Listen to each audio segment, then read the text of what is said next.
Hi,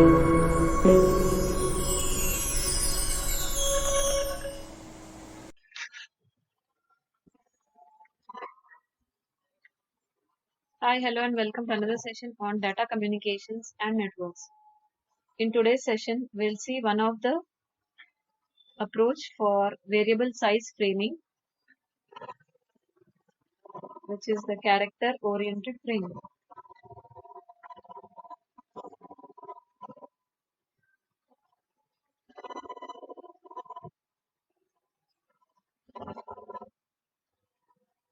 So this is one of the method in the variable size framing. So in character oriented framing, we transmit the message. So along with the message, we also need to transmit the header and the trailer. So this header consists of the source address. It also consists of the destination address. Along with this, it also carries the control information.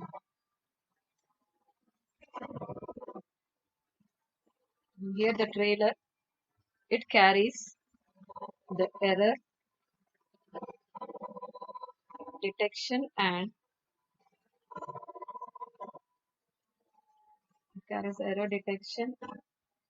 the error correction bits.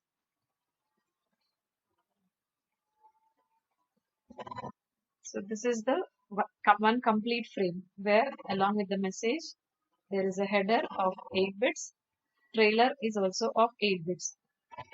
So these are 8 bits or 1 byte of information.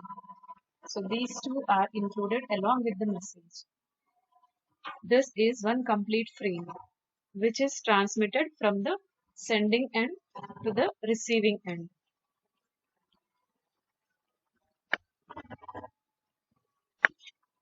So this 1 byte of information is inserted at the starting of the frame and at the end of the frame. So we call this as a flag. So this flag is of 8 bits or 1 byte. So this flag is inserted at the starting of the frame and at the end of the frame.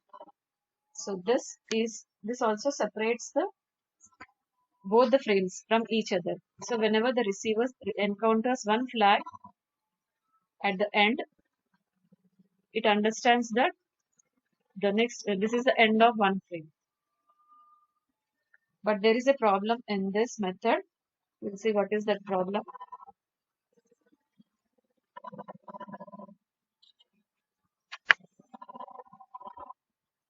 So problem in this flag inserting method.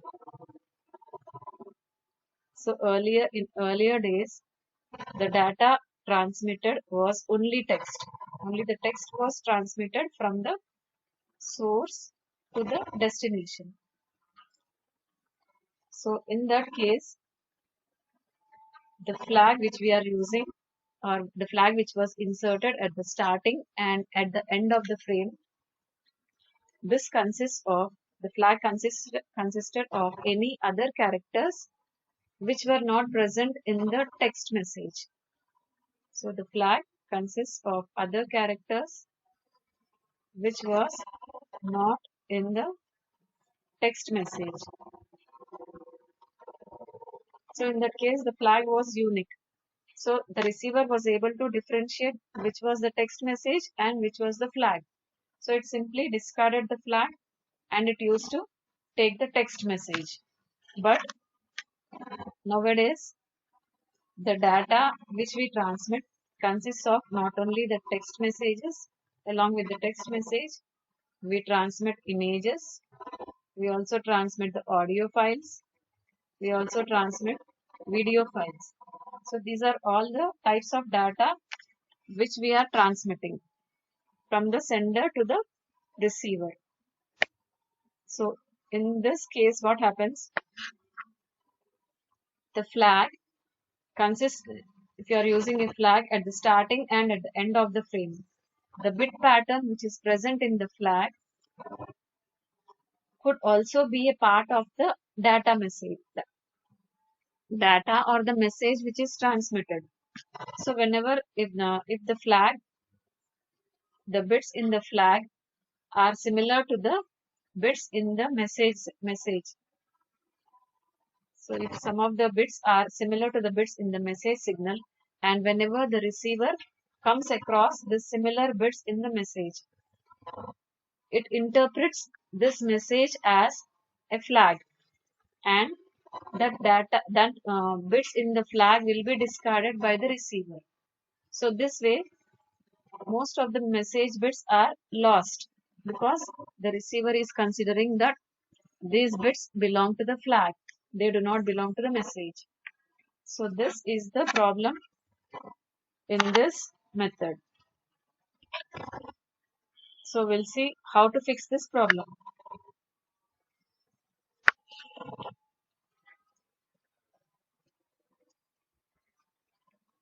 So to fix this problem,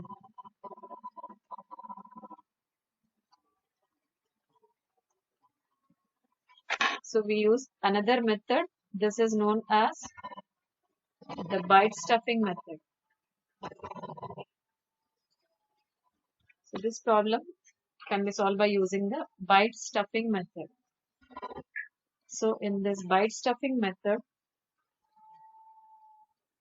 a special byte is added. This special byte is added. This special byte consists of the same pattern as the flag.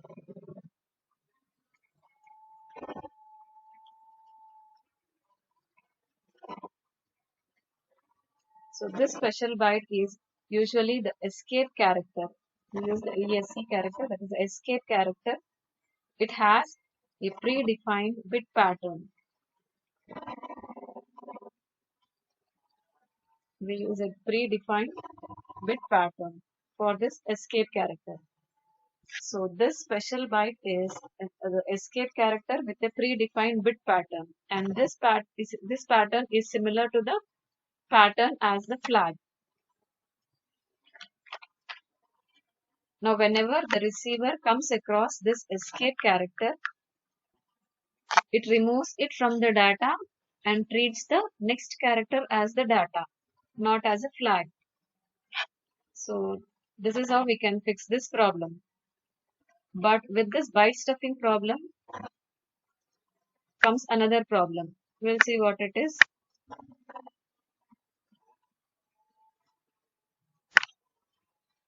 So there is another problem with this byte stuffing.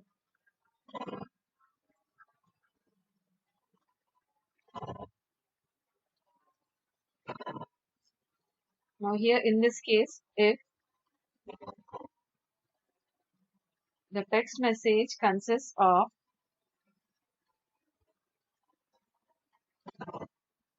one or more escape characters followed by a flag. Suppose there is an escape character here. After this, there is a flag.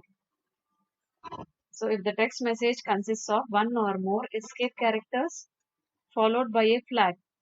Now in this case, what does the receiver do? The receiver will remove the escape character, but it will keep the flag. It will consider the flag as a message, not as a flag. So that is another problem by using this byte stuffing method.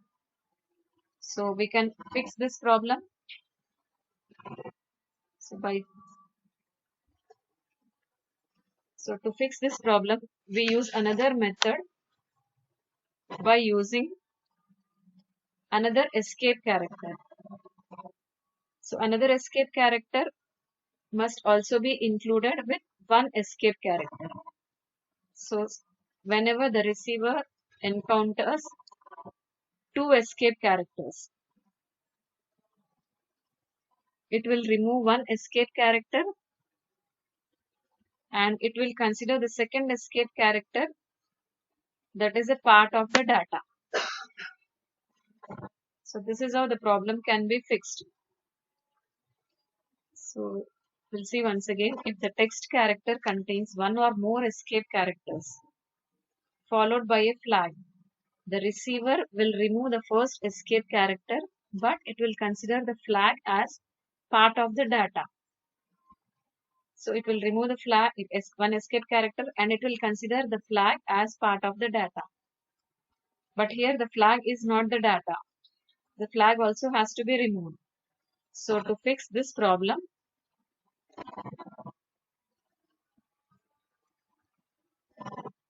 the escape characters that are part of the text must be marked by another escape character.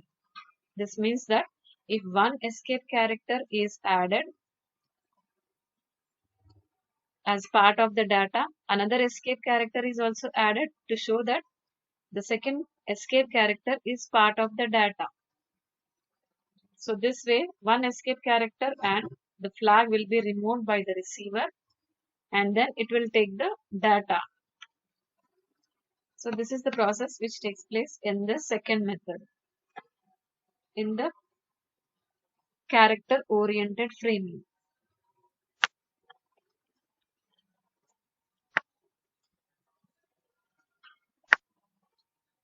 We'll see how this process takes place.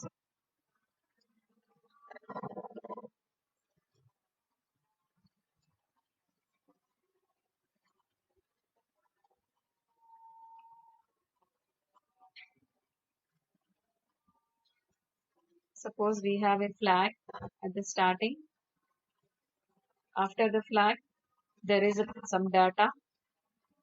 Then finally, we have an escape character followed by something else.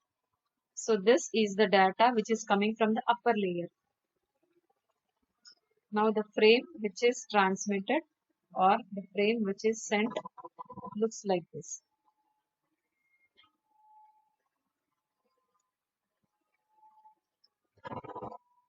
It first consists of a flag. After the flag, there is a header. Then the data is present. So at the end of the data, we have an escape key, escape byte followed by the flag. Again, we have data. Here we have another escape followed by another escape data. Then we have the trailer.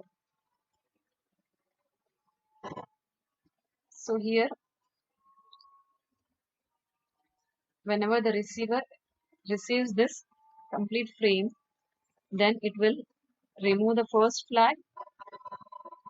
Then after taking the head data, whenever it encounters this escape flag, after the escape flag, whenever it encounters the escape bits, then immediately we have a flag.